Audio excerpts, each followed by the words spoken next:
Matius pasal 5 ayat yang ke-7. Saya mengajak kita sekalian untuk membaca firman Tuhan ini dalam hitungan 1 sampai 3. Sudah dapat semua toh? Ya, 1, 2, 3.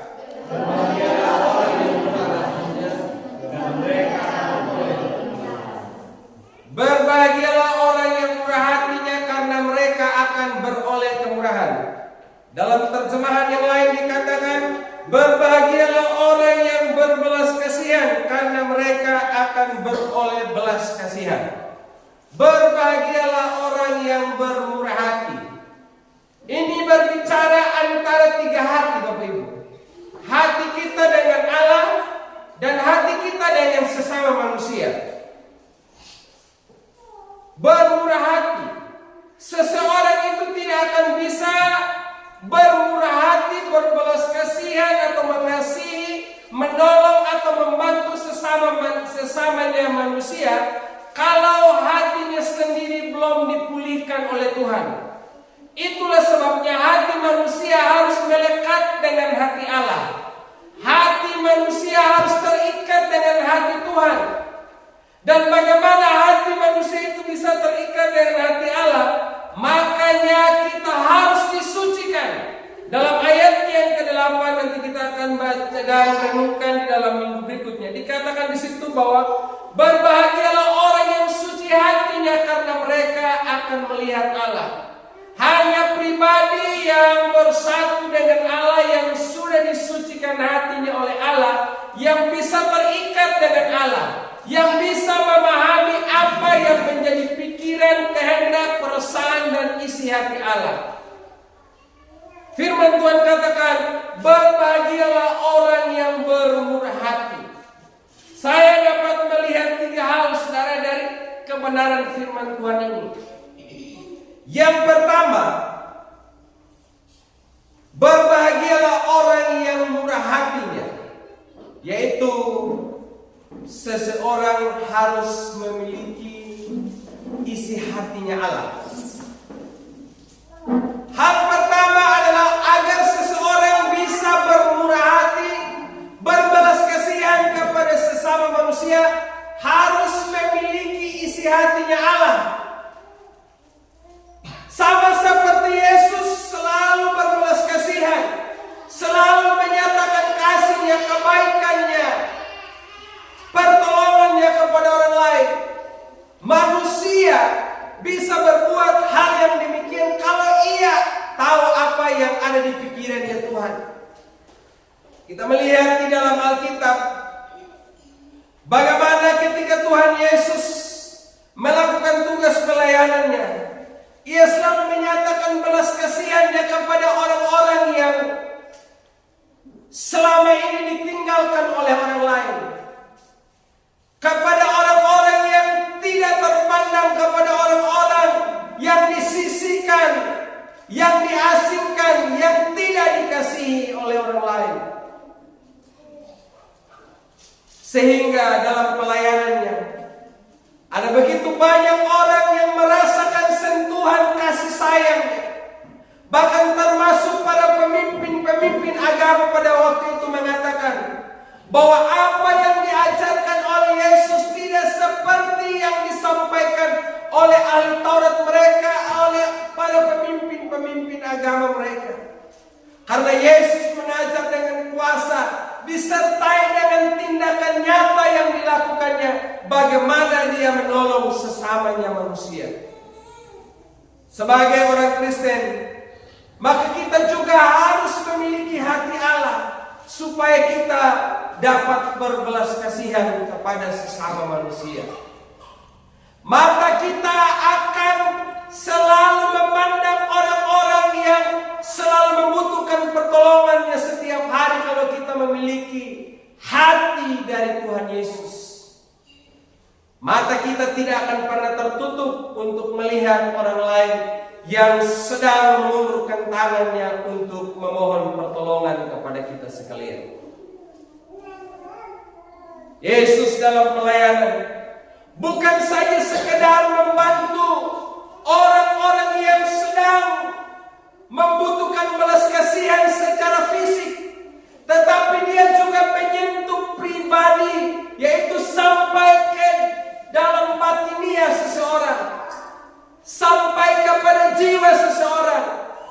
Sehingga kasih Yesus itu bukan saja pada hal jasmani, tetapi juga berkaitan dengan jiwani, rohani seseorang. Itulah sebabnya Dia datang dan menebus saudara dan saya. Hanya kasihlah yang dapat mendorong seseorang untuk bisa berbuat sesuatu dan berbelas kasihan. Coba Bapak Ibu, kalau kita tidak punya kasih, kalau kita tidak bisa bermurah hati, kalau kita tidak memiliki hati yang berbelas kasihan, amat sulit untuk kita berbuat baik kepada sesama manusia. Karena hati yang jahat, dia pengennya buat yang jahat. Hati yang baik selalu berbuat yang jahat. Tuhan Yesus katakan begini, bahwa tidak akan mungkin seseorang itu berbuat baik kalau memang dasarnya hatinya itu busuk, hatinya belum dibersihkan, hatinya belum dibereskan. Amat sulit. Dan kalaupun ia berbuat sesuatu, itu hanya sekedar dia lakukan, tetapi bukan berdasarkan cinta kasih yang tulus. Jadi yang pertama, saudara, untuk menjadi pribadi yang berbelas kasihan, bisa bermurah hati, bisa menolong, maka kita harus memiliki apa yang menjadi isi hatinya Allah.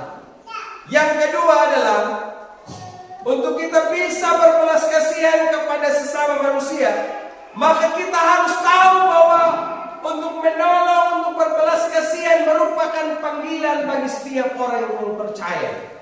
Ingat, menolong sesama manusia, bermurah hati adalah panggilan kita. Makanya kalau kita lihat jemaat mula-mula di dalam kitab Kisah Para Rasul, mereka itu selalu bersepakat setiap hari, mereka selalu membangun persekutuan, dan mereka selalu menolong sesama manusia. Bahkan dikatakan dalam kitab Kisah Para Rasul, segala sesuatu yang mereka punyai adalah milik bersama. Apapun yang mereka punyai, mereka saling berbagi satu dengan yang lain. Berbeda dengan orang Kristen zaman sekarang, Bapak Ibu.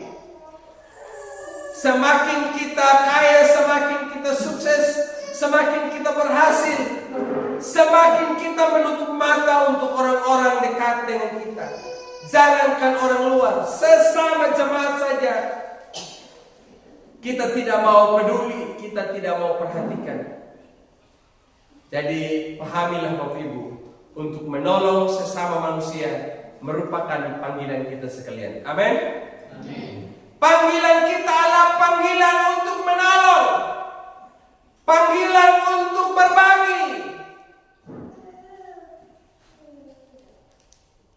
Kadang kita lihat keterbatasan kita ini sebagai alasan bahwa kita tidak bisa berbuat sesuatu untuk orang lain. Kita lebih banyak memandang kekurangan kita dibanding dengan apa yang kita punyai untuk bisa menolong sesama manusia. Kita sama seperti Musa, Bapak Ibu. Waktu Musa berada di padang gurun dan hendak memimpin bangsa Israel, Tuhan tanya sama dia, "Musa, apa yang ada di tanganmu sekarang?" Musa berkata, "Tuhan, ini tongkat." Tapi Tuhan katakan, gunakan tongkat itu untuk menolong bangsa Israel. Musa hanya melihat sebatang kayu biasa yang tidak ada artinya di tangannya.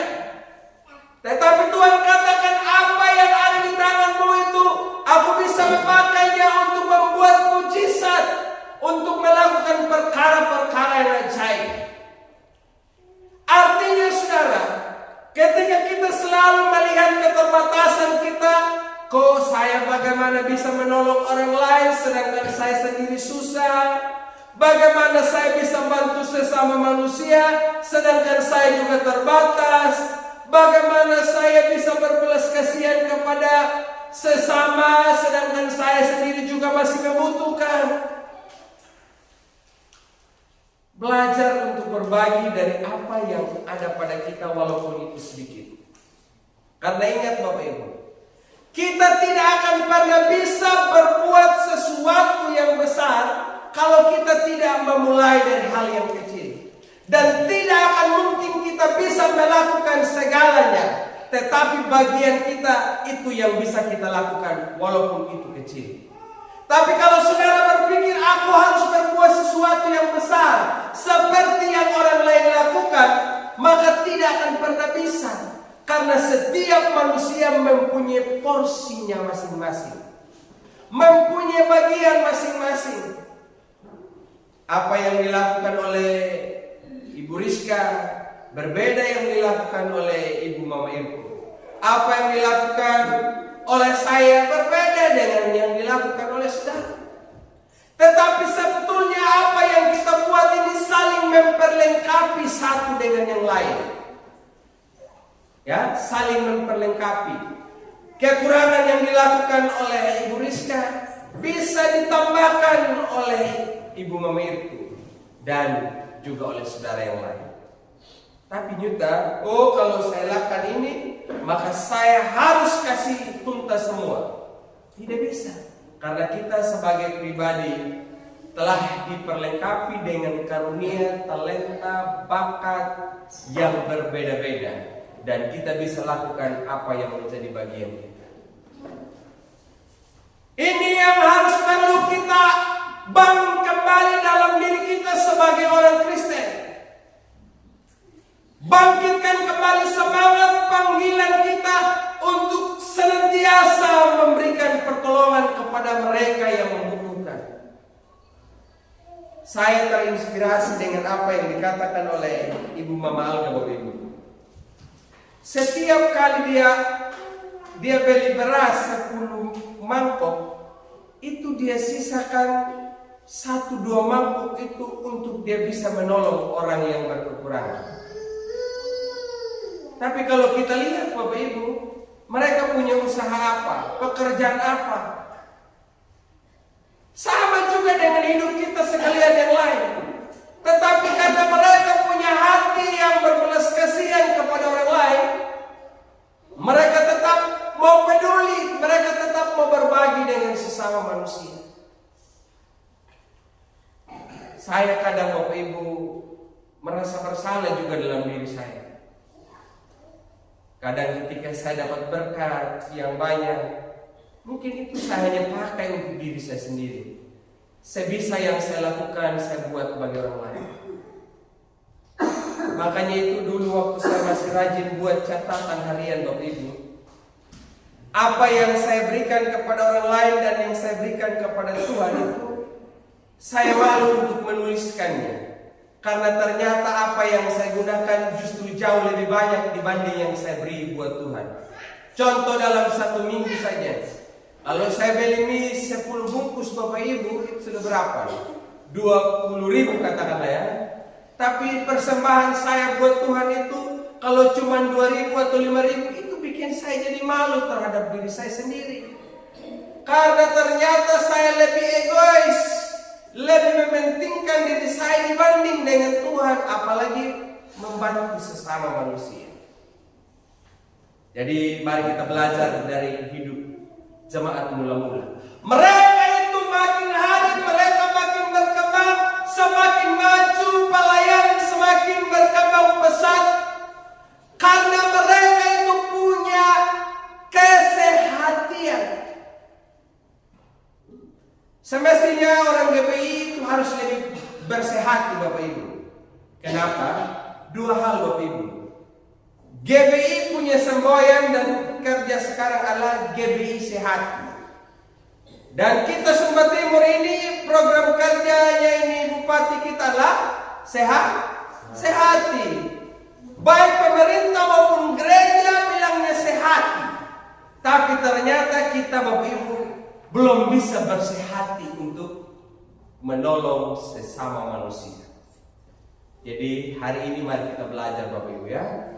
Tahu panggilan kita, yaitu panggilan untuk berbelas kasihan, panggilan untuk menolong, panggilan untuk melayani sesama manusia.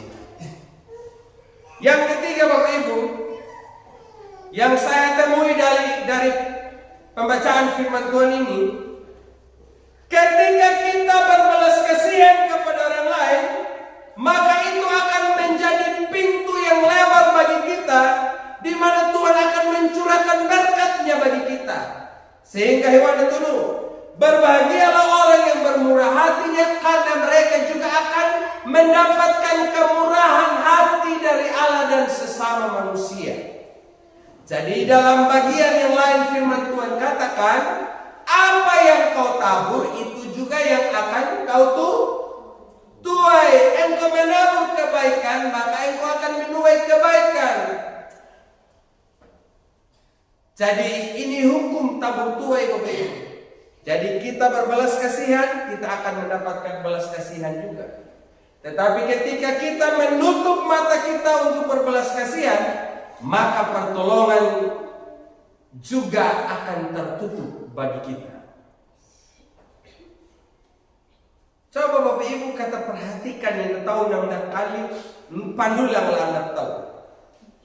Ketika dia susah Bapak Ibu, dia akan kesulitan sendiri. Dia tidak tahu kepada siapa dia minta pertolongan.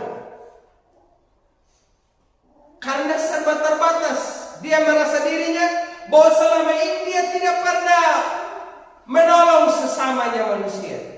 Tapi coba lihat bagi orang lain yang sering menolong sesamanya manusia, ketika dia dalam keadaan susah, orang juga tidak akan berat hati untuk membantu dia. Karena dia sudah banyak menabung. Dalam kitab Pengkhotbah dikatakan begini, lemparkanlah rotimu ke dalam air, maka engkau akan mendapatkannya kembali. Artinya berilah kepada sesama manusia, maka engkau pun juga akan mendapatkannya kembali. Jadi sebetulnya Bapak Ibu, dengan banyak menolong, membantu sesama manusia, maka itu adalah kunci di mana berkat Tuhan juga akan dilimpahkan kepada kita. Tetapi ketika kita tidak bisa lagi berbuat hal yang demikian kepada sesama manusia, kita juga sedang menutup berkat bagi kita.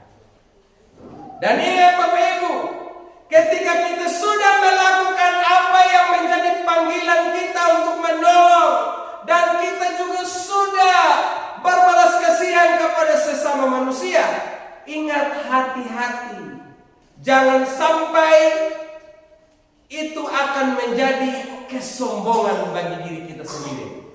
Karena orang Yahudi, apa yang diberikan oleh tangan kanan tidak boleh diketahui oleh tangan kiri, dan apa yang diberikan oleh tangan kanan tidak boleh diketahui tangan kanan. Artinya apa Bapak Ibu? Kalau kau bantu orang, jangan kau naik di atas gunung buat teriak, saya yang bantu dia melewati kesulitan itu. Kalau bukan saya, aduh tidak akan mungkin. Akan dan ini bagalat lapauhin nalui kuang lapauhin jauh kuang. Iki haban yung yang lu dam lima lu tapi nada buang apa manaho. Pabar amen yung makeda yung mamakat ang iramuno na makanuna mihay na mamamanaho mata kulunduhan panaho pangohong kanay uwang pan na makamahogong. Wah ang yung pahamet makeda nun. Jadi mulai dah halapa wotung weekend.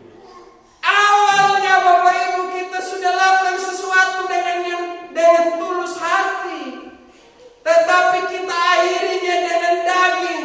Makanya Rasul Paulus katakan begini. Ingat baik-baik kata Rasul Paulus, kalau kau sudah memulainya dengan daging, jangan akhiri dengan kalau kau sudah memulainya dengan roh, jangan akhiri dengan daging. Ketulusan yang telah engkau bangun, janganlah pada akhirnya berujung pada keburukan. Tapi biarlah itu memulainya dengan ketulusan, berakhir dengan ketulusan. Jadi kalau kita sudah bermurah hati kepada sesama manusia, ingat jangan sombongkan diri. Tuhan Yesus Bapak Ibu, ketika dia sudah menebus manusia dari dosanya, dia tidak bilang begini, hei kamu manusia, hei kamu tahu diri sedikit ya. Kalau bukan aku ini tidak mungkin kamu bisa selamat. Oh, tidak pernah berbuat demikian Bapak Ibu.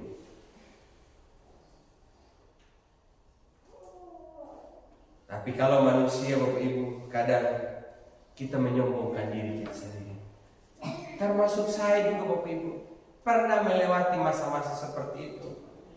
Pengennya apa yang kita buat itu harus diakui oleh orang lain.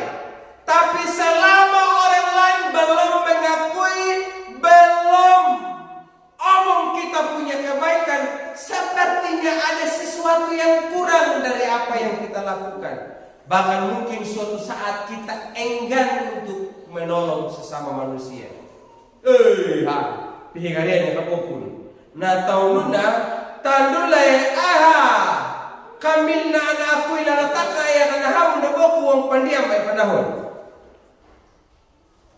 No ang pamarobala maanya kehaluan nahon.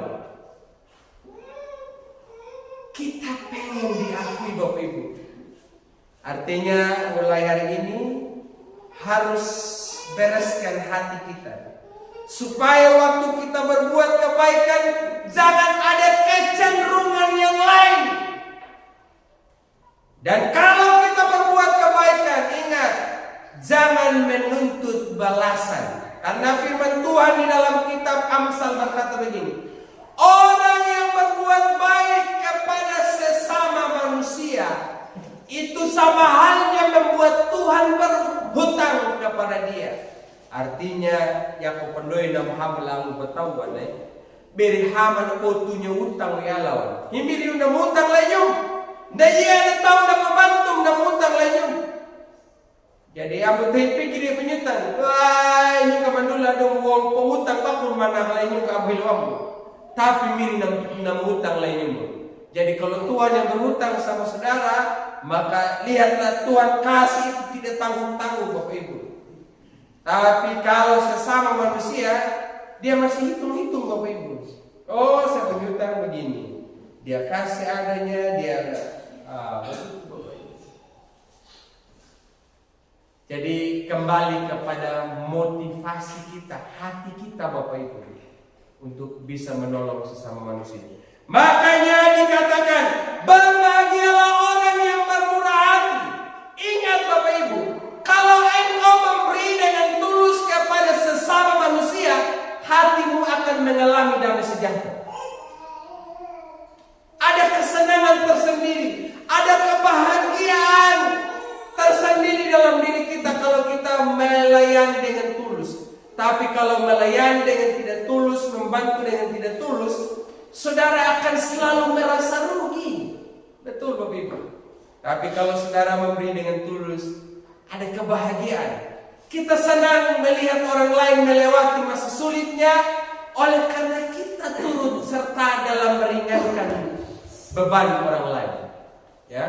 Jadi saudara dan saya ingat, kalau engkau dan saya sedang diberkati saat ini, ingat semuanya itu bukan milikmu. Amin.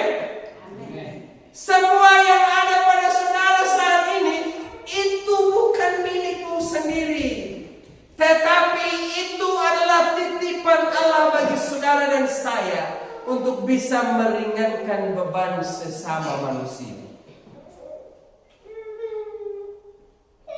Jadi kita bukan sekedar menjadi jemaat penonton. Hehehe, dia susah. Dia menderita. Tetapi kita sendiri akan menjadi pribadi yang hadir untuk menolong sesama manusia. Seperti kisah dari salah seorang dokter Bapak Ibu. Ada seorang anak kecil, pada waktu dia masih kecil Bapak Ibu, dia berjualan kue keliling di desa-desa. Ya, jadi tiap hari dia jalan untuk mencukupi kebutuhannya. Kue pisang, kue pisang. Kue pisang, kue pisang. Dia kali Bapak Ibu. Orang panggil sama dia, oh ya betul. Jadi dengan dia berjualan kue, akhirnya Bapak Ibu dia mencukupi kebutuhannya untuk orang tuanya maupun juga untuk kebutuhan sekolahnya. Nah, pada suatu hari Bapak Ibu ketika dia pulang berjualan, tiba-tiba dia lagi kehausan Bapak Ibu. Lalu dia mampir di rumah salah seorang dan meminta air. Dia bilang begini, aduh ibu, tolong berikan saya air minum karena saya lagi haus. Tapi tuan rumah itu, dia keluar bukan saja memberikan segelas air, tapi dia juga memberikan segelas susu kepada anak yang lagi kelelahan pulang berjualan kue. Nah, ketika 20 tahun berikutnya Bapak Ibu, anak yang dulu berjualan kue ini dia sudah menjadi orang yang berhasil dan menjadi seorang dokter. Dan ibu yang dulu ini pernah memberikan segelas susu kepada anak ini, dia sakit dan masuk di rumah sakit. Tapi ketika dia masuk di rumah sakit, ibu ini stres karena tidak bisa untuk membayar biaya perawatannya di rumah sakit. Ketika sudah waktunya ibu harus keluar dari rumah sakit,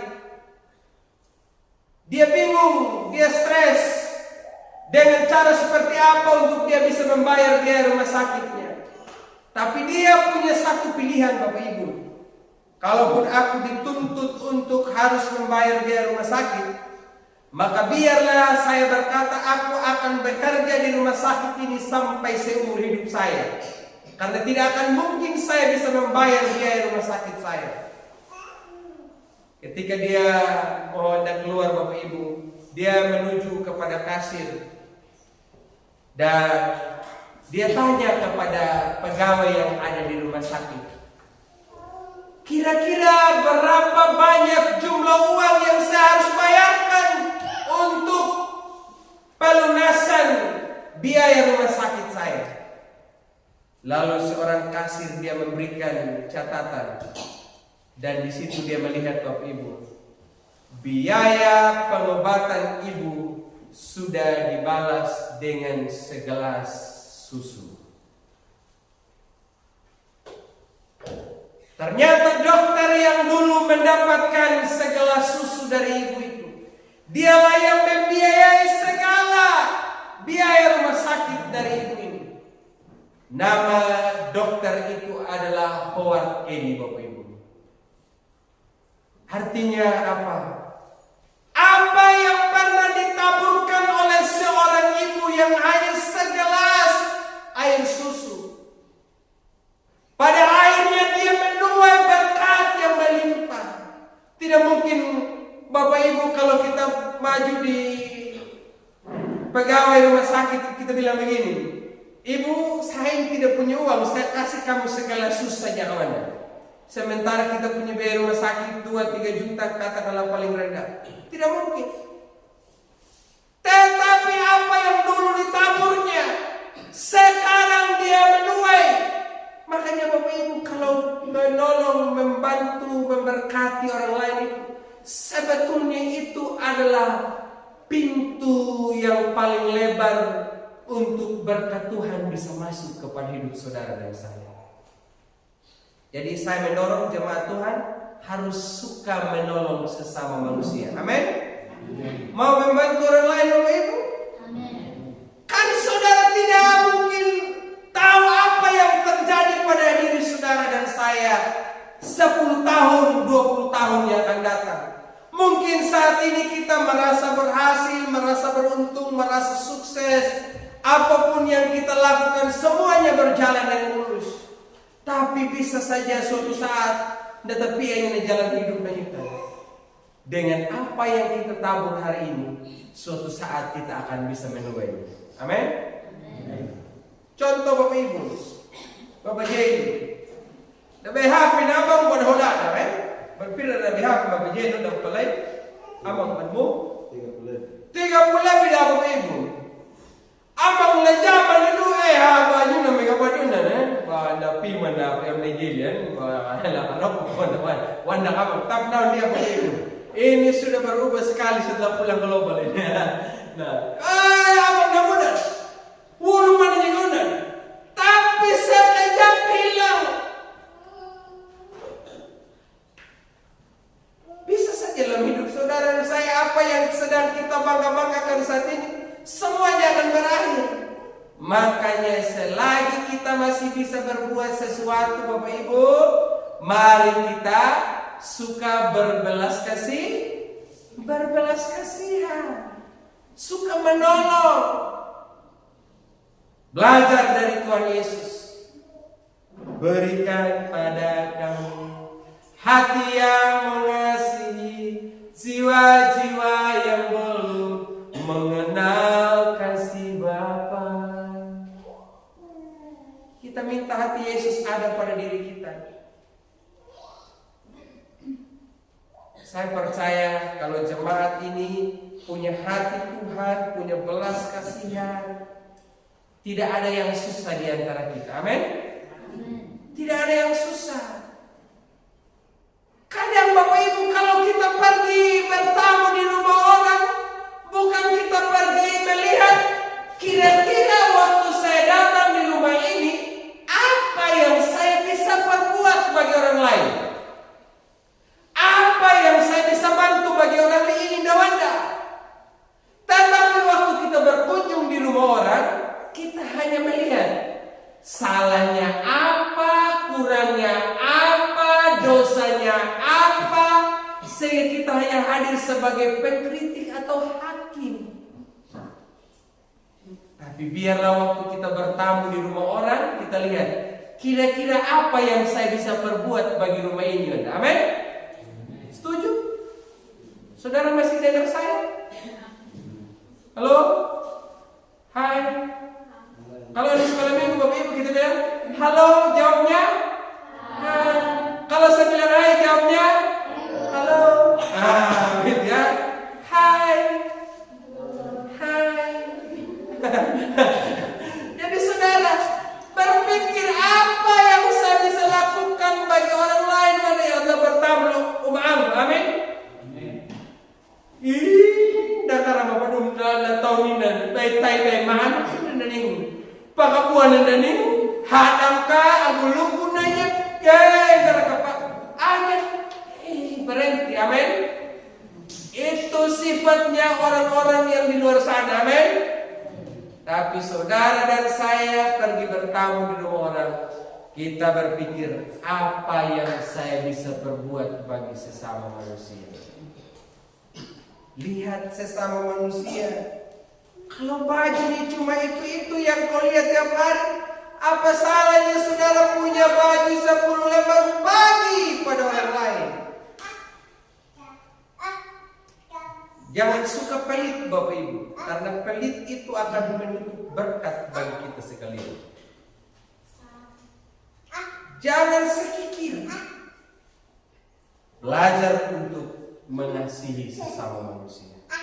Karena dengan demikian engkau akan melihat pertolongan Tuhan juga dinyatakan dalam hidup saudara dan saya.